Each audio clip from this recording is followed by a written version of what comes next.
بسم اللہ الرحمن الرحیم۔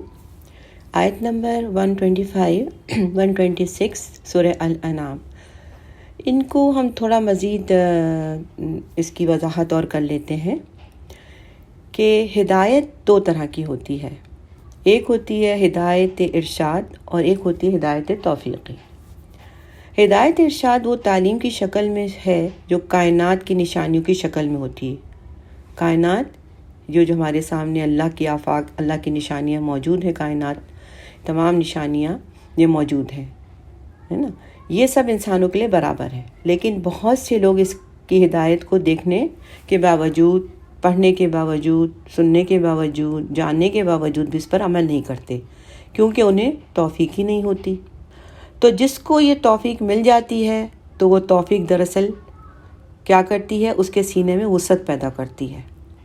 ٹھیک ہے، اب یہ وسعت کیا ہے کہ انسان اللہ کی بات سنتا ہے، اس کا دل کھل جاتا ہے اور وہ خوشی سے اللہ کی بات سنتا ہے اور خوشی سے اس کو قبول کرتا ہے، اس پر غور و فکر کرتا ہے، پھر اس کے مطابق عمل بھی کرتا ہے، تو یہ اللہ کی توفیق ہوتا ہے، یعنی ہدایت ارشاد، اور یہ ہے ہدایت توفیقی۔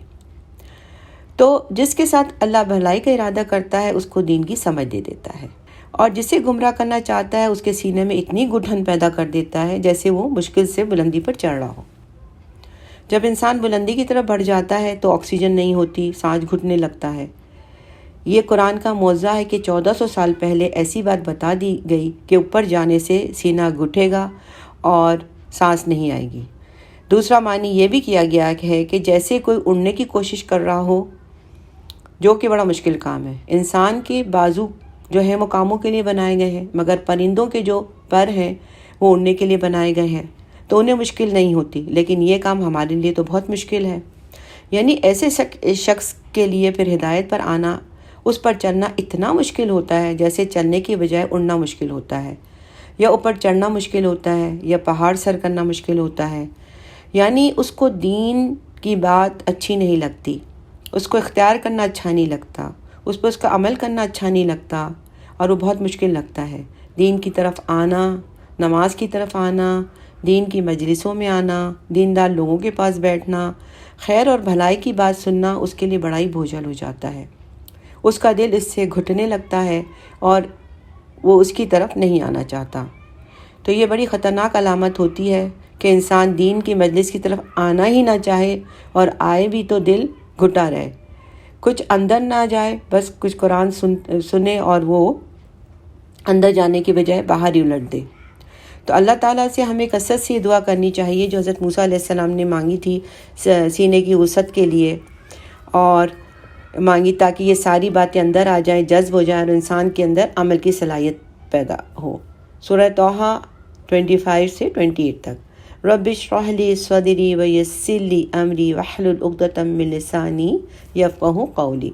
تو جس کا سینہ وسیع ہو گیا وہ اللہ کے ہر حکم پر دل کی خوشی سے عمل کرے گا۔ نماز اس کے لیے آنکھوں کی ٹھنڈک ہوگی، نہ کہ منافقوں کے لیے بہت بڑی مصیبت، کہ وہ اسلام کے حکم کے لیے اپنا سینے کو بہت وسیع پائے گا۔ جو ایمان رکھتا ہے اس کو اللہ کی باتوں کی حکمت بھی سمجھ آ جاتی ہے، اور اس پہ خوش بھی ہوتا ہے کہ اللہ نے میرے لیے ایک راستہ کھول دیا ہے۔ اگر منافقت ہو اندر تو دین کی سمجھ نہیں آتی، اور ہر حکم پہ اعتراض ہونے لگتا ہے کہ یہ حکم کیوں دیا اور وہ کیوں کہا گیا، یہ حکم بڑا مشکل ہے۔ نہیں، ایمان والوں کے لیے اللہ کا کوئی بھی حکم مشکل نہیں ہوتا۔ وہ کہتا ہے یسلموا تسلیما، یعنی پوری طرح سے سر تسلیم خم کر دیتے ہیں۔ اب اسلام اور حق کا راستہ ہی سیدھا راستہ ہے۔ عبداللہ بن مسعود رضی اللہ تعالیٰ عنہ کہتے ہیں کہ ایک مرتبہ رسول صلی اللہ علیہ وسلم نے ہمارے سامنے ایک لکیر کھینچی اور فرمایا کہ اللہ کا راستہ ہے، پھر اس کے دائیں اس کے بائیں کچھ اور لکیریں کھینچی اور فرمایا کہ مختلف راستے ہیں۔ یزید کہتے ہیں کہ جن میں سے ہر راستے پر شیطان بیٹھا ہے اور ان راستوں پر چلنے کی دعوت دے رہا ہے۔ انسان دین کی طرف آنے لگتا ہے تو ادھر کوئی بلاتا ہے، کوئی ادھر بلاتا ہے۔ ایک طرف خواہشات نفس ہیں، کبھی معاشرے کے ٹرینڈ اور فیشن ہیں، بہت ساری چیزیں جو انسان کو اللہ کے حکم پر صحیح طور پر عمل نہیں کرنے دیتی۔ جس شخص کو اپنے رب کی رضا مطلوب ہوتی ہے وہ ادھر ادھر نہیں بھٹکتا، وہ سیدھا جاتا ہے کہ مجھے اسی راستے پر رہنا ہے، چاہے میرے دوست اور رشتہ دار کسی بھی اور طرف بلائیں۔ نہیں، مجھے ان کے پیچھے نہیں جانا ہے، مجھے قرآن اور سنت کے بتائے ہوئے راستے پہ چلنا ہے۔ تو جو اس راستے پر چل کر منزل کی طرف پہنچیں گے ان کے لیے کیسی منزل ہوگی؟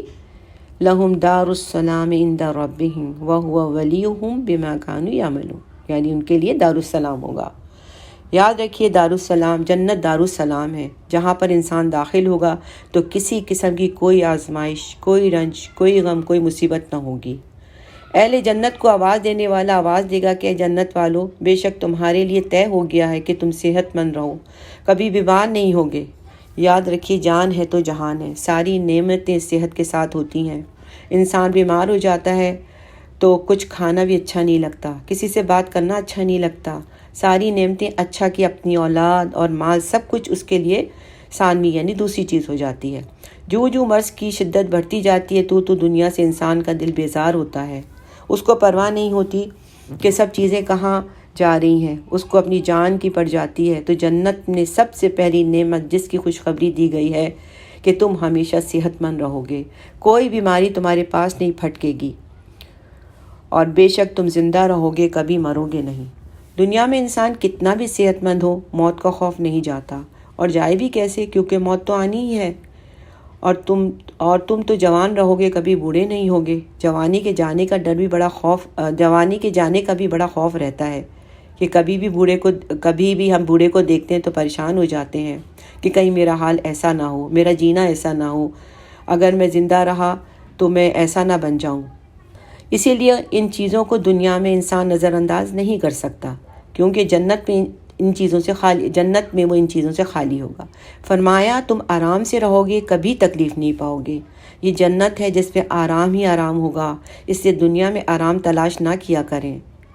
پھر سے پڑھتی ہوں کہ دنیا میں آرام تلاش نہ کیا کریں، دنیا میں اللہ کے راستے میں، اللہ کی اطاعت میں اپنے آپ کو تھکائیں تاکہ کل آرام پائیں۔ کل آرام پانا ہے تو یہاں اپنے آپ کو تھکائیں یا محنت کریں، یہاں پر اللہ کے بتائے ہوئے راستے پہ چلنے کی کوشش کریں، چاہے اس میں کتنی بھی دشواری ہو۔ اگر آج آرام کرتے ہوئے زندگی گزرے گی تو کل مشکل ہوگی۔ یہ بالکل ایسا ہی ہے، جو لوگ بچپن میں پڑھتے لکھتے نہیں، آرام کرتے ہیں، پھر بڑے ہو کے مشکلات کا شکار ہوتے ہیں، اور بچپن سے ہی محنت کے عادی ہوتے ہیں جو لوگ، ان کا بڑھاپا بڑا اچھا گزرتا ہے کیونکہ انہوں نے اس کے لیے تیاری کی ہوتی ہے۔ جنت کے بارے میں ایک اور روایت میں آتا ہے کہ رسول صلی اللہ علیہ وسلم نے فرمایا، میری امت سے پہلا گروہ جو جنت میں داخل ہوگا وہ 14ویں رات کے چاند کی صورت پر ہوگا، چمکتے ہوئے چہرے والے۔ پھر جو ان کے بعد ہوں گے وہ آسمان میں انتہائی چمکدار ستاروں کی طرح ہوں گے، پھر بتدریج اپنے اپنے مرتبے کے مطابق ہوں گے، نہ وہاں پخانہ کریں گے، نہ پیشاب کریں گے، نہ ناک سنکیں گے، نہ تھوکیں گے، کسی قسم کی کوئی گندگی، پسینہ، غلاظت، بوئی، کوئی ایسی چیز ان کے جسم سے نہیں نکلے گی۔ وہ صاف ستھرے طیب ہوں گے اور ہمیشہ اللہ کی رضا کے طالب ہوں گے اور اللہ کی رضا میں ہوں گے۔ یاد رکھیے کہ جو جنت کے بلند درجے والے ہوں گے ان تک صرف وہی پہنچ سکیں گے۔ اگر ان کے کچھ دوست احباب نیچے درجوں میں ہوں گے تو ان سے ملنے کے لیے اوپر والے نیچے جائیں گے، نیچے والے اوپر نہیں آ سکتے، وہ ان کی راحتیں نہیں دیکھ سکتے کیونکہ ان کی رحمتوں کا مقام کچھ اور ہوگا۔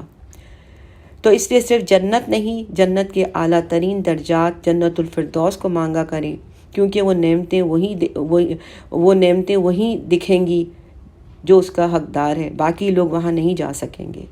تو اللہم انا نسألک جنت الفردوس، آمین یا رب العالمین۔